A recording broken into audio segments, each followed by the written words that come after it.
pag mahal mo ang Diyos, hindi maaaring yung mahal ng bayan. Righteousness exalts a nation, but sin is a disgrace to any people. Mabuhay tayo sa katotohanan, sa katarungan, sa katwiran.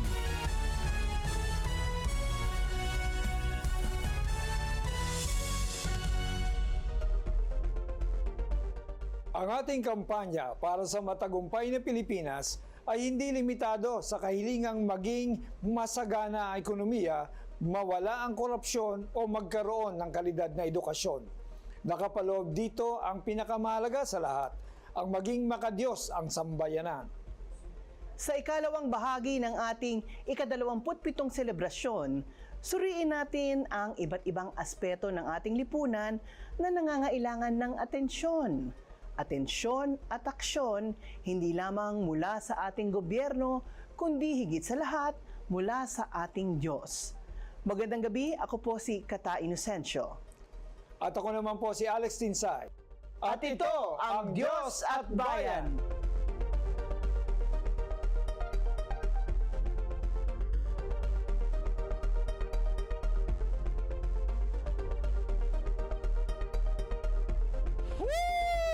Happy 27th anniversary, Diyos at Bayan! 27 years na tayong lumalaban for truth, justice, and righteousness. Ngayon, gusto kong malaman para sa mga Pilipino, ano kaya yung mga issue sa bansa noon na nalutas na? Ako si David Paul Farma. Tara, samahan niyo ako! Ano po yung problema, laking problema sa Pilipinas na napansin nyo ay natugunan na sa panahon na to? Panahon ko noon at ngayon, nakita ko yung pagbabago pagdating sa edukasyon. Mas malawak na ang naging access ng mga kabataan pagdating sa education. Unlike dati na limited lang at iilan lang yung nagkakaroon ng pribilehiyo sa mga university at high school. Isa sa malaking problema na noon nararanasan namin, kasi ako 60 na ako ngayon, yung sa isang lugar, sa isang baryo, lalo na pag probinsya, halos walang doktor kasi sa sobrang mahal po ng tuition sa doktor. Pero ngayon, dahil meron na pong improvement, dahil nagkaroon na po ng doktor law o doktor para sa bayan, na yung mga estudyante meron ng tuition, meron pa silang allowances, at talagang alam ko may mga bahay pa silang pwedeng tiran. Iyon yung isang malaking improvement na nakikita ko sa bansa natin. Nanonood po ba kayo, sir, ng Diyos at Bayan? Opo, nanood ako noon. Ano pong reason? Bakit po kayo sumusubaybay dito? Gusto ko malaman ang kalagayan ng bansa natin, yung bayan natin dito sa Pilipinas, at saka yung salita ng Diyos na hinahayag ni Brother AD. Kasi kasama ang salita ng Diyos nga inididiscuss niya about related through sa ating bayan to improvement, to discipline ourselves, at saka lagi tayo nga nasa pananampalataya sa Panginoon. Hindi lang pang bayan, pang sarili nating lahat sa bansang na ito. Ano po yung antig or nagustuhan nyo po sa Diyos at Bayan show? Bakit nyo po ito sinusubaybayan? Kasi marami silang yung mga current issue tinatalakay nila, no? At talagang very bold silang sumagot, ang ganda, prangka, tsaka yung yung mga payo nila sa mga current issues. Ang gaganda ng mga payo nila, yung spiritual at saka yung sa ating yung national issue. Happy 27th anniversary, Diyos at Bayan. Happy 27th anniversary, Diyos at Bayan. Pagpatuloy pa rin yung program na ito upang maraming makatulong sa bayan natin. Sa bumubuo po ng programang Diyos at Bayan, kami po ay bumabati ng ika-27 taong anibersaryo ng inyong makabuluhan at makatotohanang programa. Nawa po ay lalong magpatuloy ang inyo pong pagmumulat sa kamalayan ng mga mamamayan sa mga halagang issue ng atin pong lipunan. Bumabati po ako ng maligayang kaarawan. Sana magpatuloy pa, magandang layunin at magandang mithiin ng programang ito. Napakaganda po. Marami pong mababagong mga tao, lalong-lalo na po yung mga Hindi pa po namumuhay ng hindi totoo. Yung namumuhay sa kasalanan. Kapag nakapanood po sila ng Diyos at Bayan, may iba po yung pananaw nila. Magkakaroon po sila ng pananaw na totoong buhay na papasaganahin sila ng Panginoon.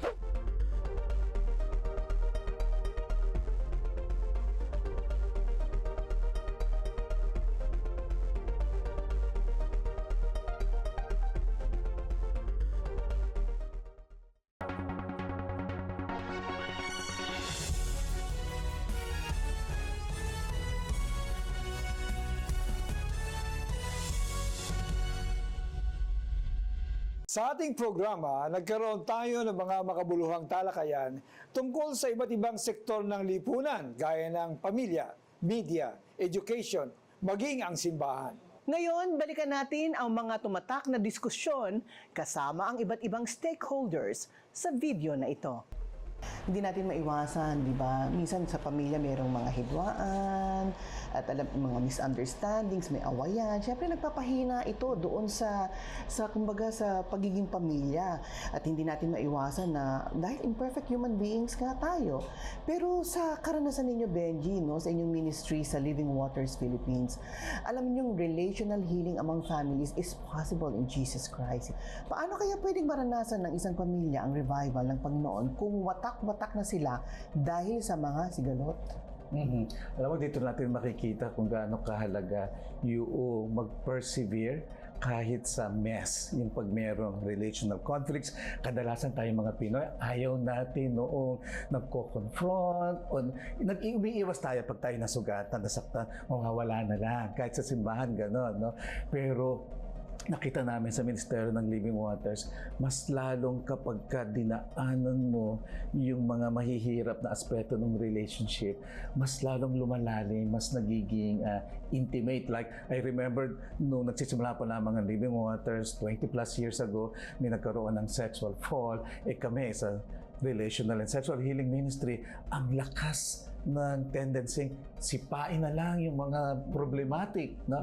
Pero the Lord told me, no, all the more this guy needs my love, work it out. Of course, hindi mo na siya pwedeng maging leader, no? Pero nagkaroon ng place of discipline and restoration, winork out namin. Alam mo, isa ngayon siya sa among our powerful leaders. God is in the business of redemption, di ba? Hindi siya talaga, He didn't really come here to condemn the world. In fact, He came to say what was lost. In other words, huwag mong itapon, lalo na yung mahal mo sa buhay, hindi pa huli ang lahat. May ilang mga panukalang batas na sinusulong ngayon sa Kongreso. I'm sure you're aware of this, yung matatawag nating anti-God bills. Kabilang na dyan ang House Bill 5281 at House Bill 8907 na magpapahina sa otoridad ng ama sa kanyang pamilya. At sa halip ay ibibigay sa husgado ang mga usaping dapat sanay pampamilya lang. Nandyan din ang SOGI Bill na naglalayong unti-unting isaksak sa ating lipunan ang same-sex marriage. Nagbabanta rin ng legalization ng divorce at may ilang pang sektor na gustong isulong ang legalization ng abortion. Ang mga ito ay hadlang para makaranas ng tunay na revival ng pamilyang Pilipino. Sa tingin nyo, ano po ba ang pwedeng gawin ng isang ordinaryong pamilyang Pilipino para labanan ang masamang epekto nitong anti-God bills na hahadlang sa revival ng mga pamilya sa ating bansa? Para sa akin po, nakakatuwa po kasi even our family, kaming 5, I have three children, kami po ay merong tinatawag na daily family altar. And wherein, ine-educate po namin ang aming mga anak regarding po sa mga biblical principles and not also that, dun sa mga issues na nangyayari po sa kapaligiran.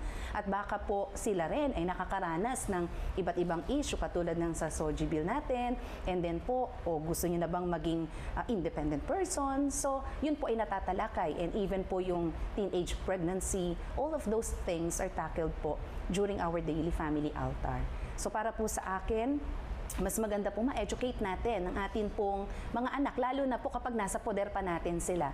And another thing is we can also maging part po ng mga advocacy. Pwede tayong sumuporta sa mga advocacy po ng iba't ibang mga grupo na nagtutulak or nagsusulong ng maka-Diyos na prinsipyo at pananampalataya.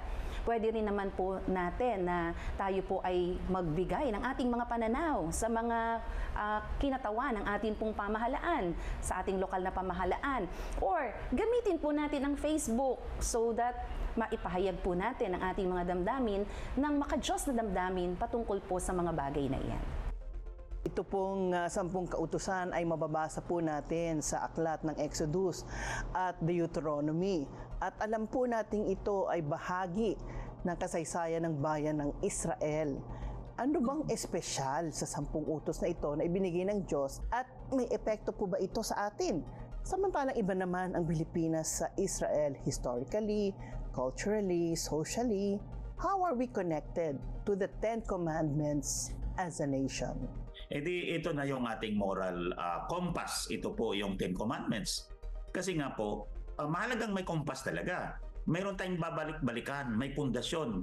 Ngayon, kapag gusto mo talagang ma-adapt ito sa consciousness, 2 level po yan. Mayroon tayong tinatawag na consciousness, mayroon tayong tinatawag na subconscious.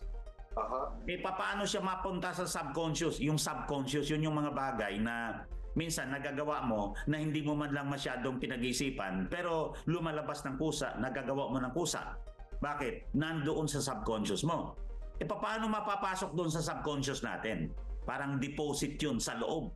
Kung hindi siya ipinangangaral at hindi natin siya madalas naririnig. Paano yun? Hindi nga siya pinag-usapan. Hindi nga natin nakikita. Ano bang nakikita natin sa araw-araw? Di kung ano-ano dyan. That's why, mahalaga pong balikan ito upang ma-establish muli at maging di lang bahagi siya ng consciousness natin sa araw-araw. Ang ganda naman ng mamaya siguro ma-take up naman natin isa-isa yan o hindi man isa-isa, pero katulad kanina nabanggit, honor your father, mother. Napakahalaga niyan sa society. At balikan ko, kung hindi po ito pinag-usapan at alam niyo po, Master Kata at yung ating mga manonood, yung pong kahalagahan noong time frame ng isang tao nagmula sa kanyang kabataan, yung maliit pa. In fact, yung iba, yung buntis pa lang daw, pwede nang kausapin yung bata yan, narinig ko yan ulit-ulit na pwedeng pwedeng kantahan mo para maging musikero daw, mga ganon. Ibig sabihin po, ang pinakamura, pinaka-foundational, yung tinatawag po na tayo ay nasa formation stage. Tawag kasi sa atin sa mga teachers ay mga formators, nagpo-form. And then ang ganda pong maaga pa lang naroon na talaga ito.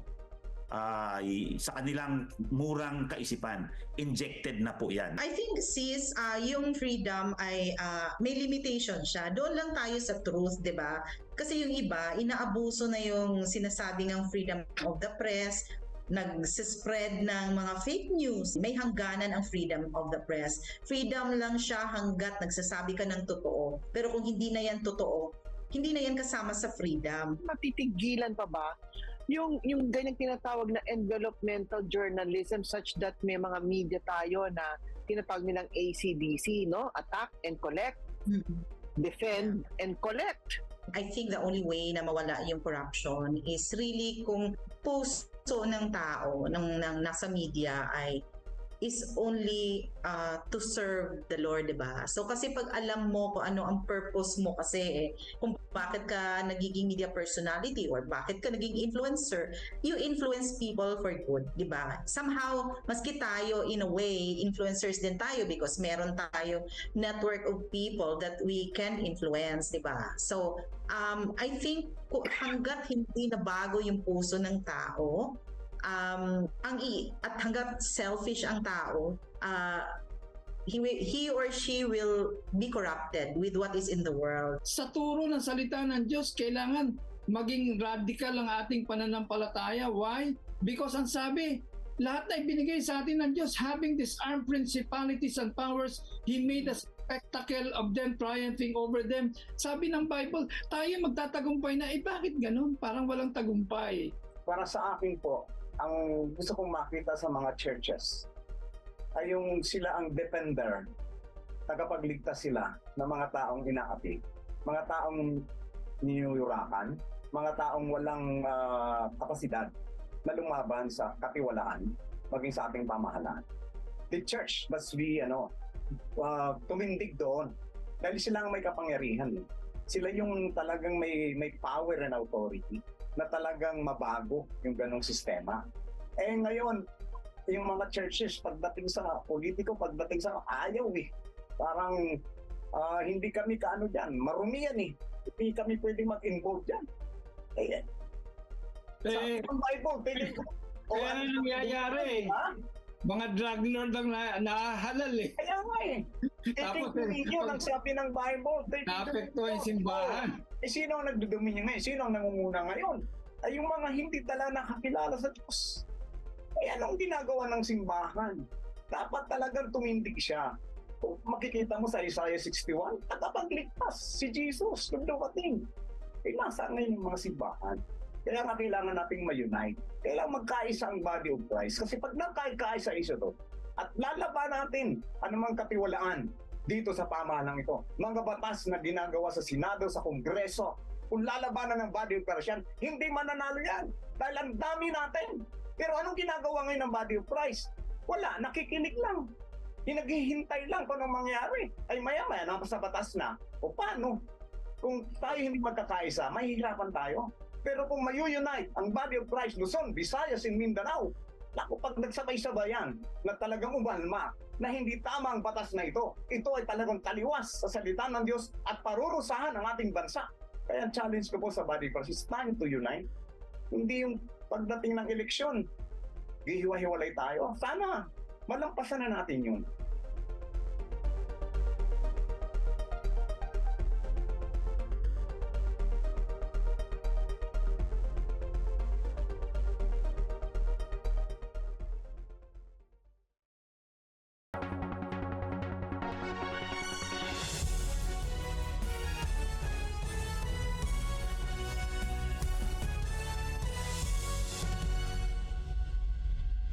Ayon sa ating napanood kanina, Mare, malaki ang epekto ng mga institusyon gaya ng pamilya at simbahan sa pagbuo at paghubog ng ating lipunan.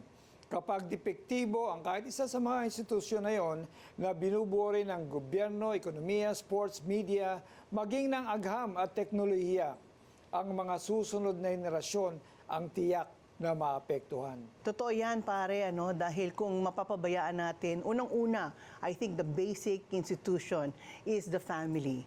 Kapag ang pamilya ay hindi naalagaan, hindi natiyak na ang mga kabataan, ang mga anak ay nakapag-aaral ng maayos, nagkakaroon ng tamang disiplina, ang mag-asawa ay magandang pagsasama, ay kapag hindi na natupad yan, ay simula na yan ng chaos o kaguluhan sa ibang institusyon pa ng ating bayan. Kaya importante na ang pamilya ay binibigyan tuon ng mga magagandang mga proyekto, mga polisiya na tinitiyak na ang pamilya ay buo. Kaya against ako dyan sa mga divorce na yan tsaka sa mga abortion na yan Kasi ano bang magagawa niyan para sa pamilya? Hindi lamang yun, sinasabi rin natin at nakikita naman natin na throughout all the decades that passed, tinatalakay yung mga korupsyon, kung ano-ano pang mga ginagawang mga pagnanakaw sa kabangyaman. Ang talagang nakataya dyan yung integridad ng mga tao. That's why tayo nga rito, sinasabi natin na hindi tayo mapapagod na manindigan sa katotohanan, katarungan at katwiran. At siyempre, ang ating minamahal na brother Eddie Villanueva, hindi natitinag dyan. Sapagkat kailanman, hindi pwedeng makompromise yung ating paninindigan, pagtayo natin sa mga core values na ito. Because, ang sabi nga ng Bible, righteousness exalts a nation, but sin is a reproach to any people, to a country and its people. So talagang kapag namayani yung kasamaan, pag nangibabaw, the country suffers. Sa totoo lang, Pati nga mga bulkan, nagpo-protesta. Ang lupa, gumagalaw. Di ba? Sa theology na pag-aralan na. Because the earth, no?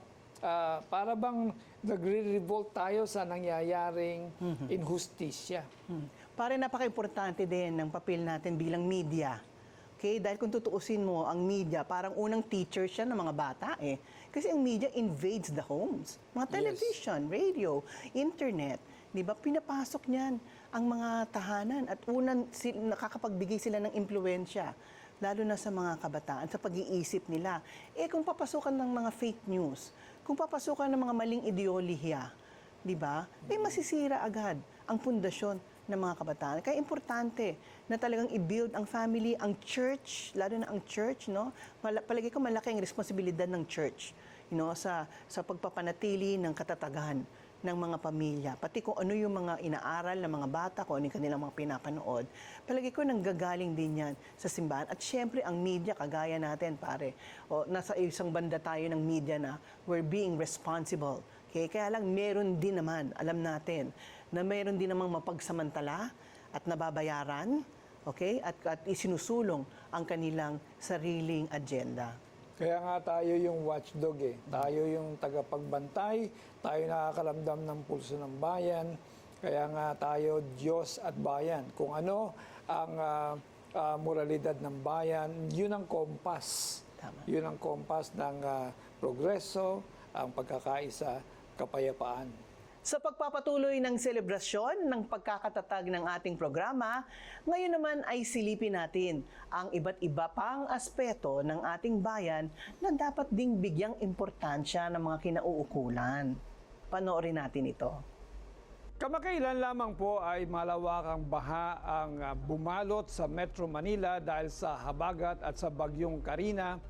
Ano ang naging number one problem at bakit lampas tao na naman ang tubig sa maraming parte ng NCR? Unang-una po ay ang volume po ng tubig ay halos kagaya din po ng Ondoy. At ang ating pong mga drainage system ay ang capacity ay para ma-discharge ay 25 millimeters per hour lamang. At umabot po ang ating pinakamataas na tubig po, the volume ng tubig ay umabot po ng 74 mm per hour. So more than beyond capacity. At ang more than capacity po ay tumugal mula alas 4 ng umaga hanggang sa alas 5 ng hapon. So yan po isang kadahilanan. Pangalawa po ay hindi naman lingid sa kaalaman na masyadong kitang-kita na pagtapos ng baha ang nakikita natin ay mga basura. At ito ay nakakaabala sa ating mga pumping station sa efficiency ng pagbuga ng tubig.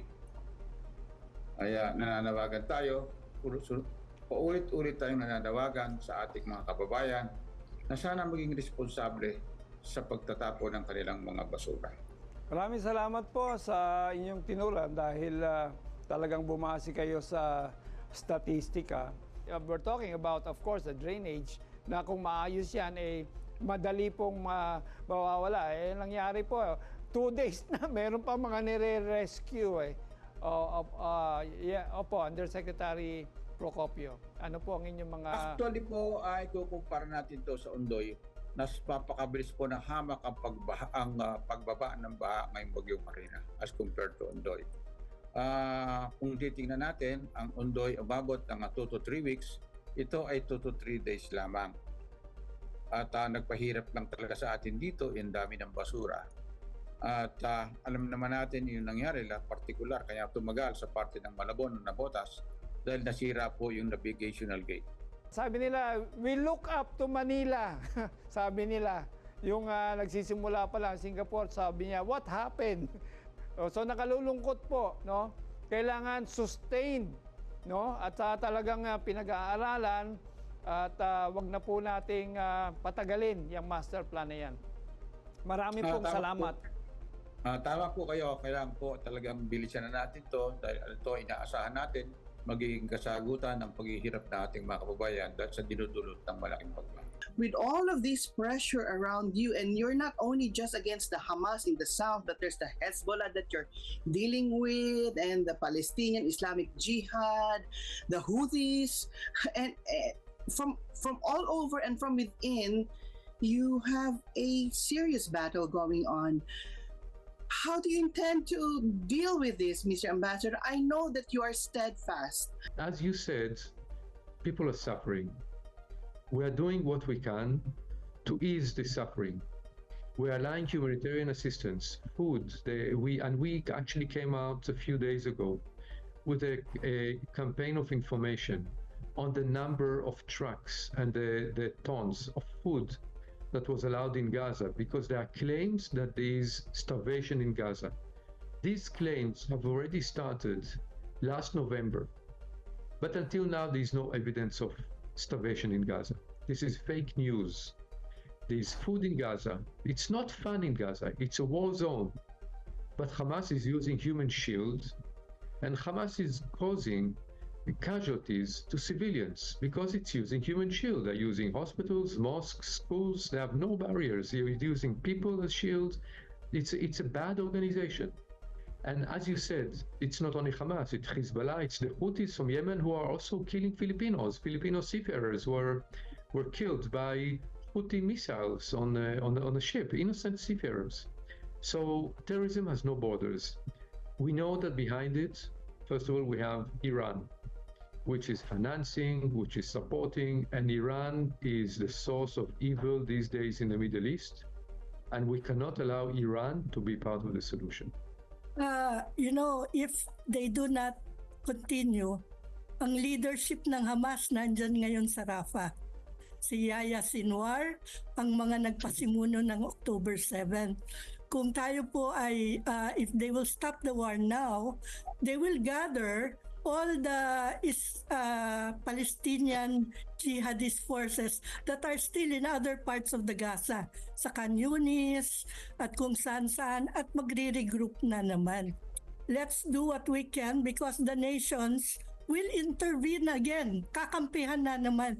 This has happened throughout history na palaging pinipigil ang Israel from continuing the war. Kung iisipin po natin ang welfare ng 1.8 Palestinians, hirap nga naman ang posisyon nila. Kung talagang awang-awa po sa Palestinians ang mga bansa, bakit Israel ang pinapressure nyo? I-pressure nyo ang Hamas. Pakawalan na ang hostages, mag-surrender na dahil ilan na lang sila eh. The last brigade of 25 brigades ang natitira na nasa Rafah. Mag-surrender sila, ibigay ang hostages, tapos ang gera. Some of the members of the Body of Christ are innocently not well informed. Kasi kung talagang well-informed sila, especially on the basis of the biblical pronouncement, ay hindi sila magkaroon ng ganyang posisyon.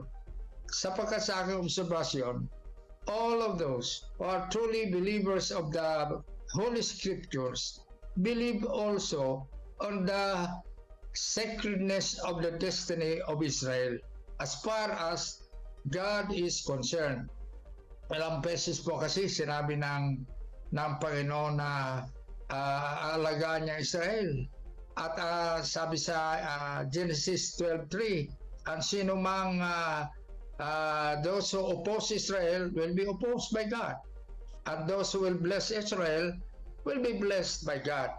Doon pa lamang makikita natin meron talagang mag-oppose sa Israel. However, kung maunawaan lang ng Body of Christ or believers or sino man naniniwala sa Biblia, number one, si Jesus Christ ay Hudyo.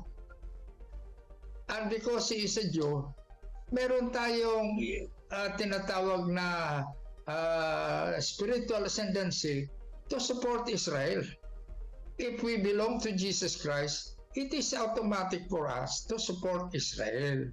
Right now, despite of the announcement na i-implement nila ito noong June 15, for more than 20 days already, wala pa naman tayong nababalita na meron tayong mga isdang Pilipino na hinaras ng mga Chinese government. No?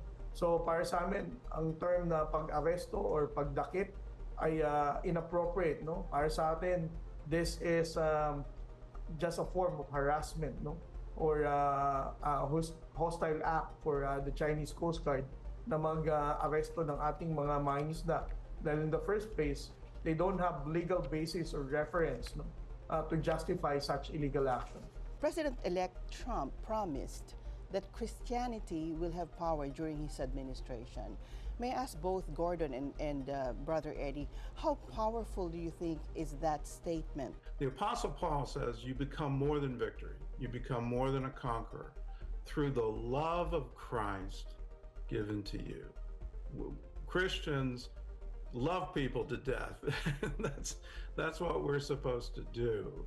And that's how we're supposed to exercise authority in this world. We are to bring the kingdom of God, the love of God, to people and establish that love having dominion. And Paul also said, love never fails. If you want to be ever victorious, always do it through love. So he's writing to Rome in the middle of the Roman persecution. The way you overcome this is through love. I will tell the Christians in America and around the world, the way to overcome the troubles that we're all seeing is to love. And let's keep the words of Jesus in mind when he's talking about the end times. The love of many will grow cold. So let's not be counted in that group. Let's not let our love grow cold. Now is the time to, through love, preach the gospel, bring in this great end time harvest. And that's the key to the end times.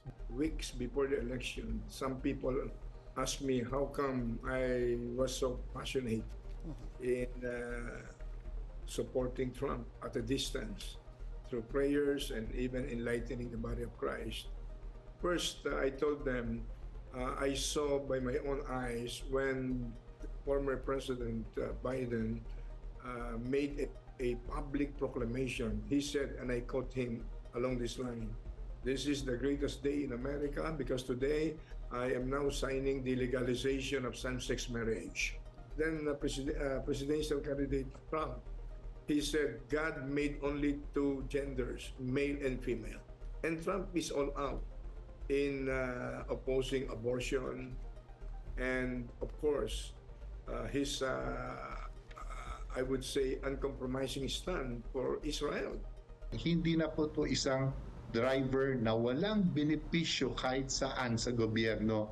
Magkakabenepisyo po siya. Aminin ko na po, may mga certain deductions, normal naman po yun. Pero ito po ay para sa future nyo, yung mga driver po or yung mga dating operator. Kung kita ang pinag-uusapan, totoo yun. Maybe at the start, baka mas malaki dyan sa boundary kasi nga naman baka 12 hours kayo nagbabahe. Dito po sa kooperatiba, 8 hours lang po. Tungkol dito sa SS o kaya PhilHealth, kaya naman namin mag-individual na po maghulog o mag-contribute. Kaya din naman po namin sumunod sa ganun, yung itataas ang ceiling, nasa kanang bahagi ng driver ng pinto. Kaya may katanungan pa rin kami sa hanap buhay namin, bakit pilit talagang kinukuha o pilit kami ipinag-consolidate, pilit nilang pinasusurrender ang aming prangkisa, samantalang kaya namin sumunod sa Philippine Standard. Kailangan ho nating tignan yung productivity level, corresponding productivity level ng region, for example. Kasi ho, kung hindi naman ho tumaas yung productivity ng region or ay wala ho tayong pagkukunan nung increase na ibibigay natin sa mga manggagawa. Kaya ang mangyayari kung mababa ho ang productivity ng isang region or at isang industry at itataas po natin yung sahod, ang mangyayari ho doon, instead na mas marami ho silang mabili, ay kabaliktaran po dahil yun pong pagtaas ng sahod nila ay kukunin ho iyon ng mga employer doon ho sa itataas na presyo nila doon sa sa mga produkto nila. In terms of protecting our seafarers, ang pinakamataas na antas ng pagprotekta sa kanila ay yung paggalang sa kanilang karapatan na itinalaga ng international law. By the way, there is an international standard, no, of protection for our OFWs. Ang isa pang form of protection ng seafarers ay sinisiguradong up to the world standard ang kanilang training at kakayahan. Skills are alongside rights are also a high form of protection. Kaya meron ding section dito ng maritime training and education.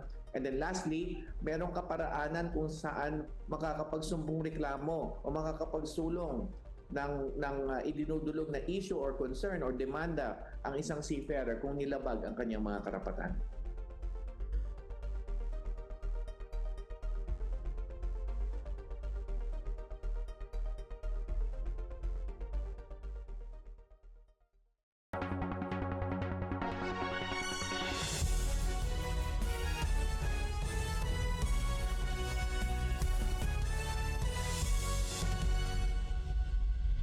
Nakapanlulumo ang estado ng maraming sektor sa ating bansa.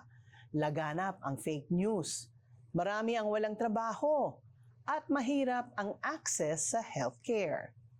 Alam mo, Mare, sa pagdaan ng mga panahon, no? Ito, very serious ang observation ko dito. Kasi naging komentarista rin tayo. At naging news presenter.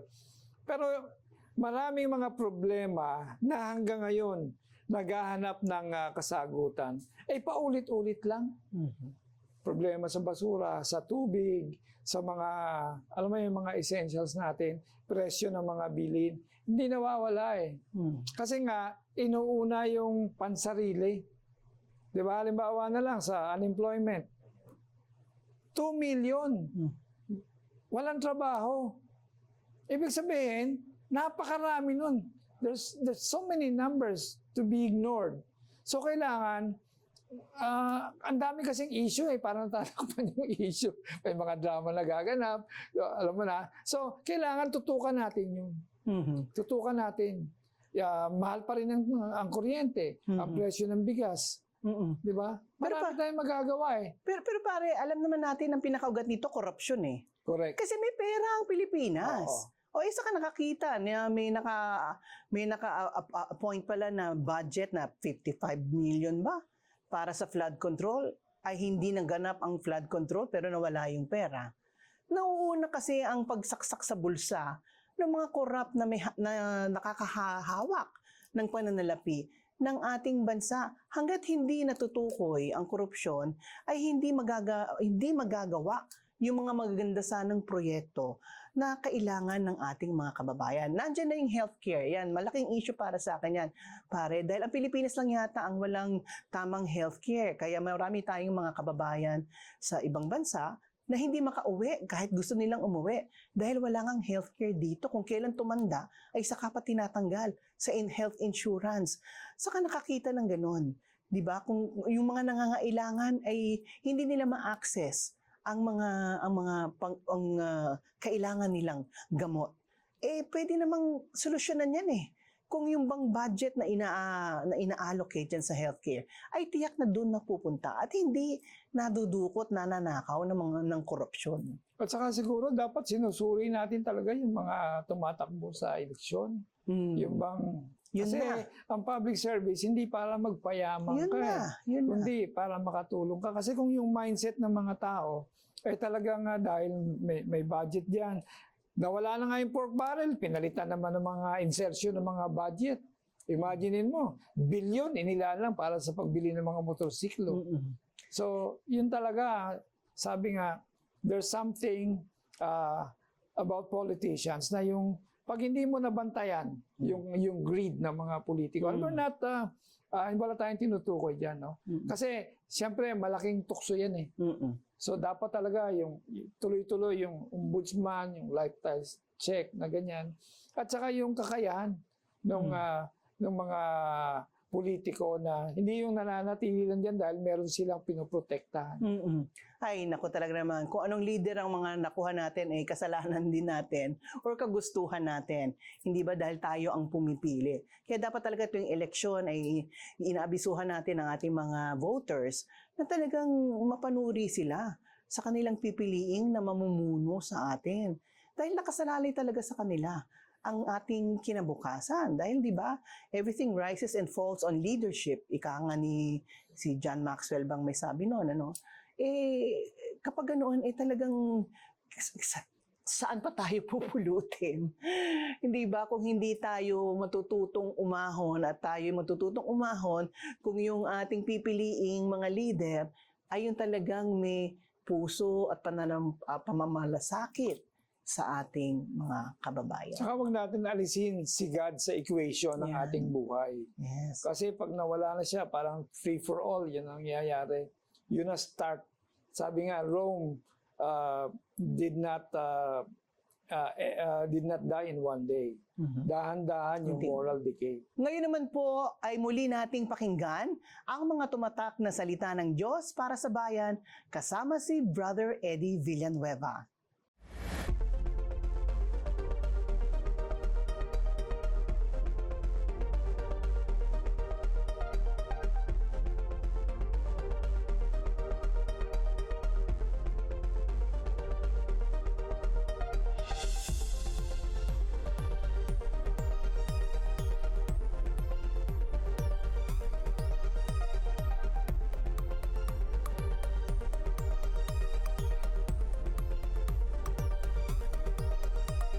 Ipagkakatiwala mo ba ang mga anak at apo mo para matuto ng sex education like porn literacy, masturbation, oral sex, at anal sex sa mga taong hindi mo kilala? Walang matinong magulang ang magsasabing oo. Pero sa tinutulak ngayong Senate Bill 1979, mapupuwersa ang mga magulang na ipagkatiwala na lang sa mga taong hindi nila kilala ang pagtuturo ng sex sa kanilang mga anak. Kilala ang panukalang batas nito bilang Prevention of Adolescent Pregnancy Act o Anti-Teen Pregnancy Law. Ang ganda ng title ng panukalang batas. Pero bakit ito'y camouflage lang ng mga evil things? Pilit din itong pinipinta sa publiko bilang isang child protection bill. Ang gandang pakinggan, ano po? Sa biglang tingin, parang napakalinis ng hangarin. Pero tandaan po natin, ganyan ang strategy ng mga woke or extreme left activists and lawmakers na sukdulan ang pagkaliberal. Kung kaya nakakapagpasa sila ng mga pulisiyang nagwawasak naman sa lipunan. Halimbawa na lamang ang SOGI Bill o Sexual Orientation, Gender Identity and Expression Bill. Tinawag nila itong Equality Bill or Anti-Discrimination Bill. Napakagandang pakinggan. Pero sa totoo, ang SOGI Bill ay balat kayo lamang para maitulak ang same-sex marriage sa bansa at gawing modern Sodom and Gomorrah ang Pilipinas. I-discriminate din ito ang mga taong hindi sampalataya sa multigender ideology na imported sa Western countries. Gaya ng mga Kristiyanong naniniwalang babae at lalaki lamang ang kasariang nilikha ng Diyos. Sabi nga ni President Donald Trump, dalawa lang ang gender na ginawa ng Diyos. Kaya wag po tayong magpapaloko sa pangalan ng batas na Prevention of Adolescent Pregnancy o Anti-Teen Pregnancy. Mga camouflage lang po ito ng mga titles para ma-entice ang mga lawmakers at mga tao na hindi nila ma-discern ang horrible, alarming intention ng pwersa ng kadiliman. Dahil kapag naipasa ang mga ganitong klase ng bill, maghahasik lang ito ng lagim sa ating lipunan. Sa ngalan po ng Citizens Battle Against Corruption o SIBAC Party List, ay pinahayag natin ang kahalagahan ng agarang pagpasa ng House Bill 10725 o an act banning Philippine offshore gaming operators and other operations related thereto and for other purposes and co. Tayo ay tutol sa pogo dahil ang konsepto mismo ng gambling ay kasuklam-suklam sa Diyos. Ayaw ng Diyos ang gambling dahil una, dinadala ng gambling ang tao sa iba pang kasalanan, kasamaan, at kapahamakan tulad ng inggit, pagnanakaw, pagsisinungaling, panlalamang, pagiging ganid at materialistic, at maging ang pagpatay. Babala ng banal na kasulatan, Put to death, therefore, whatever belongs to your earthly nature: sexual immorality, impurity, lust, evil desires, and greed, which is idolatry. Because of this, the wrath of God is coming. Colossians 3, verse 5 to verse 6. At sabi naman sa Revelation 21, verse 8, but the cowardly, the unbelieving, the vile, the murderers, the sexually immoral, those who practice magic arts, the idolaters, and all liars, they will be consigned to the fiery lake of burning sulfur. This is the second death. Pangalawa, tinatanggal ng paniniwala sa sugal ang katotohanang may Diyos na pwedeng magpala sa ating pamilya at bansa nang hindi kumakapit sa get-rich-quick at easy money formula ng pagsusugal. Pangatlo, tinuturuan ng gambling ang mga tao na maging tamad at iyasa sa kapalaran ang pag-unlad sa buhay kaysa sa pagsisikap at pagiging matapat. Sa katunayan, ang terminolohiyang gambling industry ay isang malaking kontradiksyon. Ang isang industry ay dapat nakasalig sa sipag, tiyaga, at pagtatrabaho, ngunit ang gambling ay nagtuturo ng get-rich-quick mentality. Dahil dito, marami ang nagiging gambling addict na mismong pagkor ang umaamin dahilan upang maraming buhay at pamilya ang masira. Idiniklara nga kamakailan ng Philippine Medical Association at ng iba pang medical groups ng Pilipinas ay naharap ngayon sa isang vaping epidemic at ang mga kabataan ang pangunahing biktima. Dapat agad na kumilos ang gobyerno para aralin ang Republic Act 11900 na nagtatakda ng mga regulasyon sa paggamit ng vape. Mas higpitan pa dapat ang pagpapatupad nito at paigtingin ang kamalayan ng publiko ukol dito. Tinuturuan tayo ng Biblia na ang ating katawan ay hindi lamang sa atin, kundi isang sagradong templo ng Espiritu Santo. Sabi sa 1 Corinthians chapter 6, verses 19 to 20, hindi ba ninyo alam na ang inyong katawan ay templo ng Espiritu Santo na nasa inyo at ipinagaloob ng Diyos sa inyo? Hindi ninyo pag-aari ang inyong katawan, sapagkat binili na kayo sa isang halaga, kaya't gamitin ninyo ang inyong katawan upang maparangalan ang Diyos. Malinaw pa sa sikat ng araw, ang ating katawan ay isang kaloob mula sa Diyos na dapat pangalagaan at igalang. Ang vaping na naglalaman ng nikotina at iba pang nakapipinsalang chemical ay bumawasak sa baga, sa puso, sa bibig at sa pangkalahatang kalusugan ng mga users nito. Ang nikotina ay lubos na nakaka-addict at hinahaluan pa ito ngayon ng masasarap na flavors, kaya naman naaalipin ito ang katawan at isipan ng isang tao. Labag po ito sa biblical na prinsipyo ng kalayaan kay Kristo. Kalayaan mula sa anumang adiksyon, kalayaan mula sa sakit at karamdaman, at kalayaan mula sa gapos ng kasalanan. Bilang isang Kristiyanong bansang nagmamahal sa ating God-given rights and freedoms, ipamalas natin sa buong mundo na mga Pilipino ay isang dakilang lahi, na tayo tumatalima sa international law, na tayo may paggalang sa pagkakapantay-pantay ng lahat ng bansang bumubuo sa Family of Nations, malaki man o maliit. Ng lahi natin may tunay na pagmamahal sa demokrasya at tunay na paninindigan sa katotohanan, katarungan at katwiran.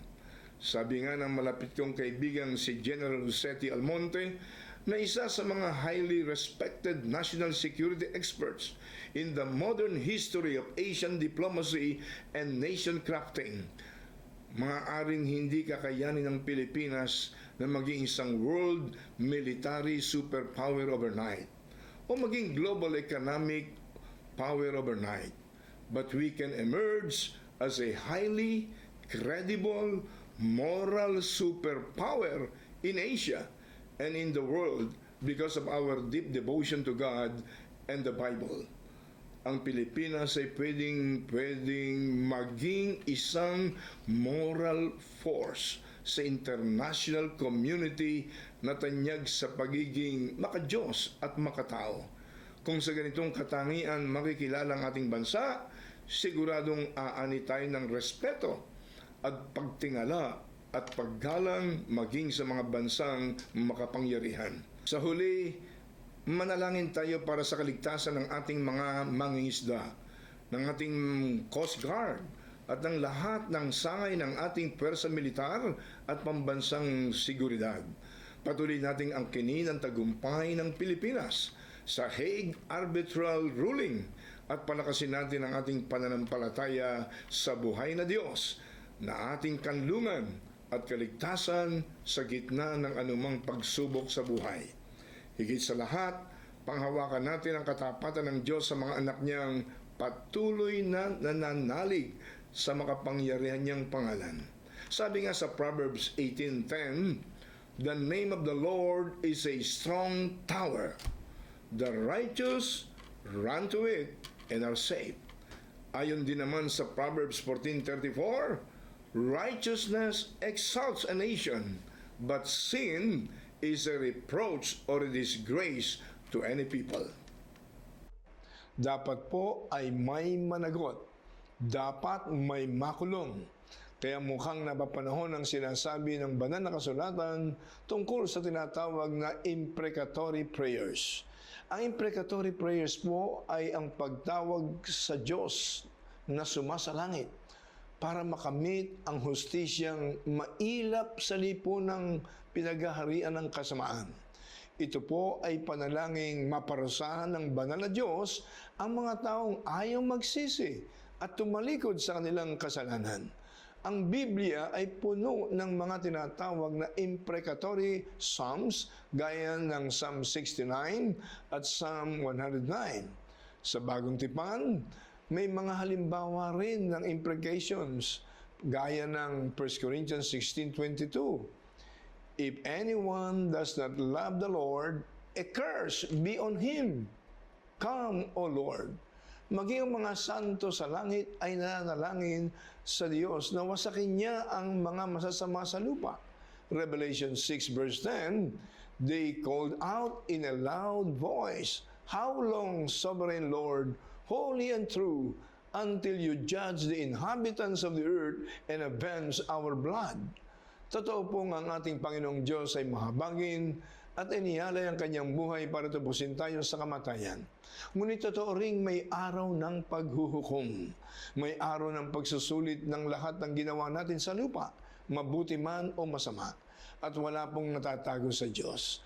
Alam niya kung sino-sino ang mga nagnanakaw sa pera ng bayan na hinug na para sa kanyang parusa. Trilyon-trilyon na po ang usapang pagdating sa mga pondong nananakaw sa gobyerno. Grabe na po ang abuso, kaya siguro naman maunawaan po tayo ng Diyos kung mananalangin na tayo ng imprecatory prayers. Kaya ipanalangin po natin sa Diyos na mabuko, malantad ang mga tiwali.